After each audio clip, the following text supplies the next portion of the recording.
আপনারা পঞ্চায়েত ইলেকশন যেদিনই হবে, পৌরসভা যেদিনই হবে আমরা অংশগ্রহণ করব। এমনকি বললাম লোকসভাতে আমি গোটা রাজ্যে লড়তে যাব না, রাজ্য বিজেপিকে ছেড়ে দেবো, অঘোষিত ছেড়ে দেবো, ওপেন ছেড়ে দেবো যে আপনারা জিতে নেন, মমতাকে হটান।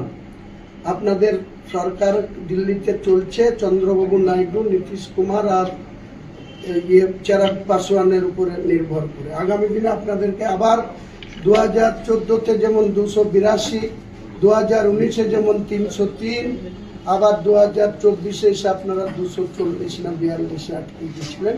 আবার আপনারা একক মেজরিটি পান। এই এনডিএ যারা এনডিএ জোট, এই যে বিচারচারিতা রাহুল গান্ধী, এই যে মমতা ব্যানার্জি এখানে কলকে না পেয়ে এখন আবার অখিলেশ জিয়াল দিল্লি থেকে ধাক্কা খেয়ে এখন এরা সব এক জায়গায় হয়েছে।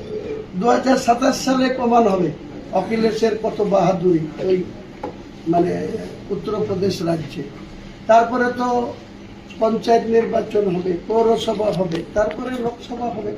লোকসভা আসলে আমি 6টা লোকসভায় প্রতিদ্বন্দ্বিতা করব, রায়গঞ্জ, মালদার 2টো আর মুর্শিদাবাদের 3টে। আমি আমার স্থির বিশ্বাস মুর্শিদাবাদের 3টে সিটই তৃণমূলকে হারাবো এবং আমার আমজনতা উন্নয়ন পার্টি আমি নিজে বহরমপুর থেকে জিতব এবং আমার 2টো ক্যান্ডিডেটকে মুর্শিদাবাদ এবং জঙ্গিপুর থেকে জিতাবো।